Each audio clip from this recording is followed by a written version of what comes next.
महाराष्ट्र में नगर निकाय चुनाव के प्रचार का आज आखिरी दिन। महायुति और महाविकास आघाड़ी के नेता प्रचार में जुटे। महाराष्ट्र के कल्याण चुनाव प्रचार के दौरान बीजेपी और शिवसेना शिंदे गुट के कार्यकर्ता भिड़े। पैसे बांटने के मुद्दे पर मारपीट का आरोप। बीजेपी प्रत्याशी आर्या के पति हुए जख्मी। 20 साल बाद उद्धव और राज ठाकरे ने एक साथ थाने में की जनसभा। राज ठाकरे ने हिंदी थोपने पर लात मारने की दी धमकी। कहा कि कोई भाषा लाद नहीं सकते। उद्धव ठाकरे ने उठाया मराठी मानुस का मुद्दा। कहा कि यह मराठी मानुस के लिए आखिरी चुनाव है। अगर आपने आज ये मौका गंवा दिया तो आप खत्म हो जाएंगे। महाराष्ट्र के सीएम देवेंद्र फडणवीस का उद्धव और राज ठाकरे पर पलटवार। कहा कि अगर मराठी खतरे में थे तो ये दोनों 30 साल से क्या कर रहे थे। सीएम फडणवीस ने कहा कि मराठी नहीं, उद्धव और राज का अस्तित्व दांव पर लगा है। इन्हें सिर्फ चुनाव के वक्त ही मराठियों की याद आती है। जेडीयू नेता केसी त्यागी ने राज ठाकरे पर साधा निशाना। बोले कि लंबे वक्त से राज ठाकरे उत्तर भारतीयों के खिलाफ निंदा अभियान में लगे हैं। केसी त्यागी ने कहा कि अभी उत्तर भारतीयों से मेरी अपील है कि इस बार बीएमसी चुनाव में राज ठाकरे के सभी उम्मीदवारों की जमानत जब्त करें। एमपी शरद गुट की सांसद सुप्रिया सुले का बड़ा आरोप। कहा कि महायुति ने नगर निगम चुनाव के पैसे का चुनाव बनाया है। बीजेपी पार्टी और घर तोड़ती है। सुप्रिया सुले ने कहा कि रोटी कपड़ा मकान गटर मीटर वाटर पर सब खामोश है। बांग्लादेशी कैसे घुसे, पहले बीजेपी इसका जवाब दे। सुप्रिया सुले ने बीजेपी पर टारगेट पॉलिटिक्स का भी आरोप लगाया। कहा कि ईडी सीबीआई के जरिए टारगेट किया जाता है विरोधियों को। शरद पवार गुट के साथ गठबंधन पर अजित पवार बोले कार्यकर्ताओं की मांग पर गठबंधन हुआ, ये बहुत ही सकारात्मक है। महाराष्ट्र के धुले में एआईएमआईएम नेता अकबरुद्दीन ओवैसी का बड़ा बयान। बोले कि इस मुल्क के हम किराएदार नहीं मालिक हैं। 17 जनवरी को बंगाल दौरे पर जाएंगे प्रधानमंत्री मोदी। गुवाहाटी से कोलकाता के लिए पहली वंदे भारत स्लीपर ट्रेन का करेंगे उद्घाटन। 6 मई अमृत भारत एक्सप्रेस की भी होगी लॉन्चिंग। बंगाल चुनाव को लेकर एक्टिव मोड में कांग्रेस। 17 जनवरी को दिल्ली में पार्टी वर्कर्स की मीटिंग। 18 को कोलकाता में स्क्रीनिंग कमेटी की बैठक बुलाई। चुनाव आयोग को ममता बनर्जी का 5वां लेटर। एसआईआर में 20 साल पुराने कानून के उल्लंघन का आरोप लगा। कहा कि इससे वोटर्स को हो रही है दिक्कत। ममता बोली सिस्टम में खामियों से आम लोग हो रहे हैं परेशान। वेरिफिकेशन के लिए बार बार डेटा उपलब्ध कराना संभव नहीं। चुनाव आयोग के खिलाफ ममता की शिकायत पर बोले टीएमसी सांसद कल्याण बनर्जी, हमें कोर्ट में ईसी की हलफनामे का इंतजार। हावड़ा से टीएमसी विधायक अरुणाव सेन का विवादित बयान। बंगाल बीजेपी के हिंदी भाषी नेताओं के घर तोड़ने की धमकी। बिहार सरकार के मंत्री रामकृपाल यादव का मुख्यमंत्री ममता बनर्जी पर हमला। बोले कि ममता बनर्जी के नेतृत्व में अराजकता के हालात हैं।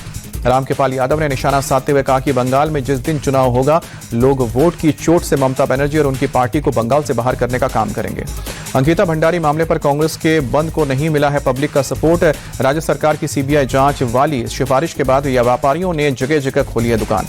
व्यापारियों ने कांग्रेस पर राजनीति का आरोप लगाया। कहा कि इंसाफ के आश्वासन के बाद बंद का कोई मतलब नहीं है। सीएम धामी ने खुद पीड़ित परिवार को ढांढस बंधाया।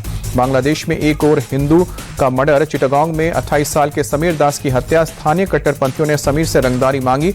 मर्डर के बाद सीएनजी ऑटो भी छीना। बांग्लादेश में हिंदू सिंगर की इलाज न मिलने से मौत। प्रलय चाकी की समय पर इलाज न मिलने के चलते मौत हुई है। अस्पताल में भर्ती होने से पहले जेल में बंद थे प्रलय।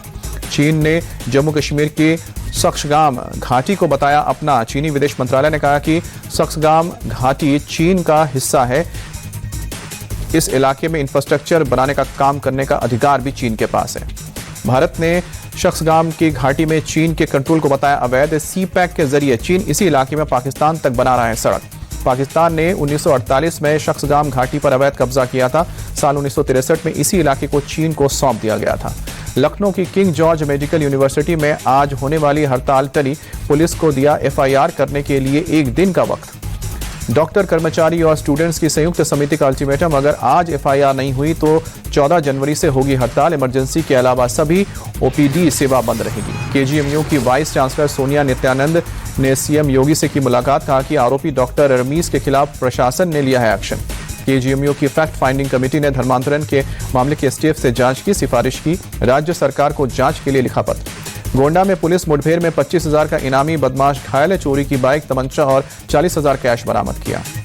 गाजियाबाद में हत्या के मामले में 2 आरोपी पुलिस मुठभेड़ में गिरफ्तार। एनकाउंटर में बदमाशों के पैर में गोली लगी। 2 तमंचे कारतूस भी बरामद। नोएडा के फेज 3 थाना इलाके में निर्माणाधीन इमारत का एक हिस्सा गिरा। हादसे में 2 लोगों को लगी है चोट। दिल्ली के पश्चिम बिहार इलाके में स्थित एक जिम में फायरिंग। लॉरेंस बिश्नोई गैंग से जुड़े रणदीप मलिक ने सोशल मीडिया पर पोस्ट करके गोलीबारी की जिम्मेदारी ली।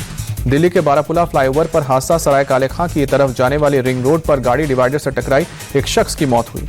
पटना में एक छात्रा की संदिग्ध मौत के बाद शव के साथ लोगों ने किया गांधी मैदान के पास प्रदर्शन। मौके पर पुलिस के साथ प्रदर्शनकारियों की झड़प हुई।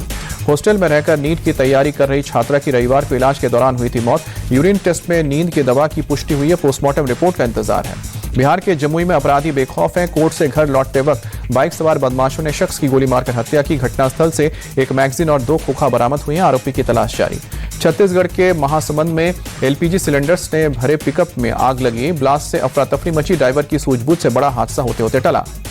राजस्थान के भीलवाड़ा में व्यापारी से लूटपाट। बाइक सवार बदमाशों ने कारोबारी को स्कूटी से धक्का देकर पैसे लूटे। घटना सीसीटीवी में कैद। आरोपी की तलाश। पंजाब के पटियाला में शूटर्स के साथ पुलिस की मुठभेड़। 2 शूटर्स गिरफ्तार। बदमाशों के पैर में गोली लगी। 2 पिस्टल, 1 बाइक बरामद। जबरन वसूली डकैती के मामले में आरोपी। उत्तराखंड के बागेश्वर में भूकंप के हल्के झटके। रिक्टर स्केल पर 3.5 नापी गई है तीव्रता। सूरत में मकर संक्रांति के मौके पर चाइनीज मांझे से बाइक सवारों को बचाने के लिए पुलिस की पहल। बाइक पर लगाए जा रहे हैं लोहे के यू गार्ड। सूरत पुलिस ने लोगों से सेफ्टी के लिए यू गार्ड लगवाने की अपील की है। जिला कोर्ट के पास पुलिस ने खुद भी 2 पहियों में वाहनों में ये यू गार्ड लगवाए हैं। जम्मू कश्मीर के बारामूला में जंगलों में लगी भीषण आग। सैकड़ों पेड़ जलकर हुए खाक। फायर ब्रिगेड और वन विभाग की टीम आग पर काबू पाने में जुटी। किसी के हताहत होने की खबर नहीं। दिल्ली में शीतलहर के साथ प्रदूषण की डबल मार। आनंद विहार इलाके में गंभीर श्रेणी में पहुंचा एयर क्वालिटी इंडेक्स AQI 400 के पार। हरियाणा के करनाल में कफावती ठंड के साथ कोहरे का डबल अटैक। शहर के कई हिस्सों में छाया जबरदस्त कोहरा। जनजीवन प्रभावित। यूपी के मुरादाबाद में कड़ाके की ठंड के साथ छाया घना कोहरा। विजिबिलिटी हुई बेहद कम। यातायात बाधित। अयोध्या में प्रदूषण का स्तर बढ़ा। प्रदूषण को कम करने के लिए नगर निगम ने जगह जगह पानी का छिड़काव किया। पुडुचेरी में मौसम का मिजाज बदला। अचानक तेज बारिश हुई। बारिश के चलते कराईकल में आज स्कूल बंद। पश्चिम बंगाल के दार्जिलिंग में बर्फबारी के बाद कंचनजंगा पर्वतमाला ने ओढ़ी बर्फ की सफेद चादर। खूबसूरत नजारों का आनंद लेते नजर आए सैलानी। देश भर में आज धूमधाम से मनाया जा रहा है लोहड़ी पर्व। जम्मू कश्मीर के सांबा में बीएसएफ के जवानों ने उत्साह के साथ मनाया लोहड़ी का त्यौहार। राहुल गांधी जल्द ही राम मंदिर में दर्शन के लिए अयोध्या जाएंगे। बाराबंकी से कांग्रेस सांसद तनुज पुनिया ने दी जानकारी। प्रयागराज में चल रहे माघ मेले में उमड़ा श्रद्धालुओं का जनसैलाब। लाखों भक्तों ने त्रिवेणी संगम में लगाई आस्था की डुबकी। ड्रोन की तस्वीर से आई तस्वीर। प्रयागराज दौरे पर पहुंचे राज्य सरकार के मंत्री ए.के. शर्मा माघ मेले की तैयारियों का जायजा लिया। ए.के. शर्मा ने कहा कि आने वाले दिनों में मकर संक्रांति, मौनी अमावस्या का स्नान है। इन सबको ध्यान में रखते हुए यहाँ पूरी तैयारी। रोशनी से जगमगाया संगम किनारे का घाट और इलाका। माघ मेले के लिए यूपी प्रशासन ने पुख्ता इंतजाम किए। गंगा सागर मेले के लिए बंगाल सरकार ने बड़े पैमाने पर तैयारी की है। कंट्रोल रूम बनाकर निगरानी रखी जा रही है। मेला क्षेत्र पर नजर रखने के लिए 1200 से ज्यादा सीसीटीवी कैमरे लगाए गए हैं। पल पल के हालात पर अधिकारियों की भी नजर है। अमेरिका ने ईरान पर फिर कसा शिकंजा। ईरान से व्यापार करने वाले देशों पर 25% टैरिफ लगाया। अमेरिका ने कहा कि टैरिफ का नया आदेश तत्काल प्रभाव से लागू होगा। ट्रंप ने कहा कि टैरिफ का आदेश अंतिम और जरूरी। अमेरिका ने अपने नागरिकों को ईरान छोड़ने के लिए कहा है। अमेरिकी दूतावास ने जारी की एडवाइजरी। कहा कि अमेरिकी नागरिक तुरंत ईरान छोड़ दें। अमेरिका ने कहा कि ईरान में विरोध प्रदर्शन हिंसक रूप से ले सकता है। ईरान से सड़क के रास्ते आर्मेनिया या तुर्किया जाए। ट्रंप के ग्रीनलैंड पर कब्जे का रास्ता साफ हुआ। अमेरिकी संसद में ग्रीनलैंड को लेकर बिल पेश। बिल का नाम Greenland annexation and statehood act रखा है।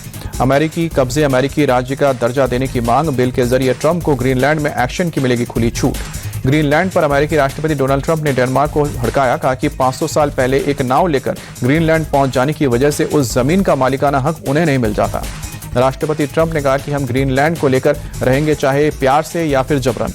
अगर हम ऐसा नहीं करेंगे तो चीन या फिर रूस कब्जा कर लेंगे और हम उन्हें अपना पड़ोसी बनाना नहीं चाहते। ग्रीनलैंड पर अमेरिकी राष्ट्रपति डोनाल्ड ट्रंप के रुख पर चीन ने जताया कड़ा विरोध। चीनी प्रवक्ता माओ निंग ने कहा कि अपने हितों के लिए दूसरे देशों का इस्तेमाल बंद करे अमेरिका। वेनेजुएला की अंतरिम राष्ट्रपति डेल्सी रोड्रिग्स ने राष्ट्रपति ट्रंप को खुद को वेनेजुएला का कार्यवाहक राष्ट्रपति बताने के दावे को खारिज किया। कहा कि यहाँ एक सरकार है और एक राष्ट्रपति सत्ता में है। अमेरिका के ह्यूस्टन में एक चर्च में लगी भीषण आग। दूर दूर तक दिखी आग की लपटें। फायर ब्रिगेड की टीम ने 100 से ज्यादा फायर फाइटर्स को आग काबू पाने के लिए भेजा। चर्च में आग के बाद आसमान में छाया धुएं का गुबार। फायर फाइटर्स ने खाली करवाया आसपास का इलाका। आग के कारणों की हो रही है जांच। किसी के हताहत होने की खबर नहीं। अमेरिका के मिनियापोलिस में इमिग्रेशन एजेंट ने एक कार को पीछे से मारी टक्कर। कार चालक से पूछताछ के दौरान जमा हुई भीड़ लोगों ने एजेंट्स का किया विरोध। भीड़ को तितर-बितर करने के लिए इमिग्रेशन एजेंट्स ने दागे आंसू गैस के गोले। गैस मास्क पहने एजेंट्स के खिलाफ लोगों ने की जमकर नारेबाजी। डेनमार्क की राजधानी कोपेनहेगन में यूरोप की सबसे पुरानी कार्यरत ऑब्जर्वेटरी का गुंबद उतारा गया। 3 टन तांबे के गुंबद की मरम्मत की जाएगी। 17वीं शताब्दी में बने ऑब्जर्वेटरी के 35 मीटर ऊंचे गोल टावर पर लगे गुंबद को क्रेन की मदद से नीचे उतारा गया है। पानी के रिसाव और आग से बचाने के लिए गुंबद को हटाया गया। रूस की राजधानी मॉस्को में winter hot air balloon festival हुआ शुरू। इस साल फेस्टिवल के दौरान सैलानी करीब 30 हॉट एयर बलून में उड़ान भरने का उठाएंगे लुत्फ। विमेंस प्रीमियर लीग में आज मुंबई इंडियंस और गुजरात टाइटंस का मुकाबला नवी मुंबई में शाम 7:30 बजे से खेला जाएगा मैच। मुंबई की टीम 2 मैचों में 1 जीत के साथ तीसरे नंबर पर काबिज। गुजरात जायंट्स की टीम 2 जीत के साथ दूसरे नंबर पर काबिज। विमेंस प्रीमियर लीग में रॉयल चैलेंजर बेंगलुरु के लगातार दूसरी जीत। यूपी वॉरियर्स को 9 विकेट से दी है शिकस्त। यूपी वॉरियर्स ने पहले खेलते हुए 144 रनों का दिया था लक्ष्य। आरसीबी की टीम ने 1 विकेट खोकर हासिल की जीत। आरसीबी की तरफ से ग्रेस हैरिस ने की धमाकेदार बैटिंग। हैरिस ने 40 गेंदों में 85 रनों की पारी खेली। ग्रेस हैरिस के साथ ओपनिंग करने आई कैप्टन स्मृति मंधाना ने दूसरे छोर से संभलकर की बल्लेबाजी। मंधाना ने 32 गेंदों में नाबाद 47 रनों की पारी खेली। यूपी वॉरियर्स की तरफ से एकमात्र सफल गेंदबाज रही हैं शिखा पांडे। शिखा ने ग्रेस हैरिस को 85 रन पर भेजा पवेलियन। यूपी वॉरियर्स की तरफ से दीप्ति शर्मा ने नाबाद 45 रनों की पारी खेली। डॉटिन 37 गेंदों में 40 रन बनाए। आरसीबी की तरफ से श्रेयंका पाटिल और डी क्लार्क ने 2-2 विकेट झटके। लॉरेन बेल को 1 विकेट मिला। ग्रेस हैरिस बनी है player of the match. Harris ने 40 गेंदों में 85 रनों की विस्फोटक पारी खेली है। हैरिस ने अपनी पारी के दौरान 10 चौके और 5 छक्के लगाए हैं।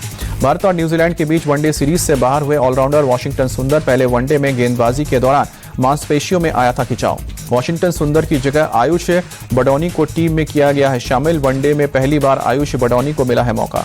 विजय हजारे ट्रॉफी के पहले क्वार्टर फाइनल में कर्नाटक ने मुंबई को दी है शिकस्त। कर्नाटक ने 55 रनों से दर्ज की जीत।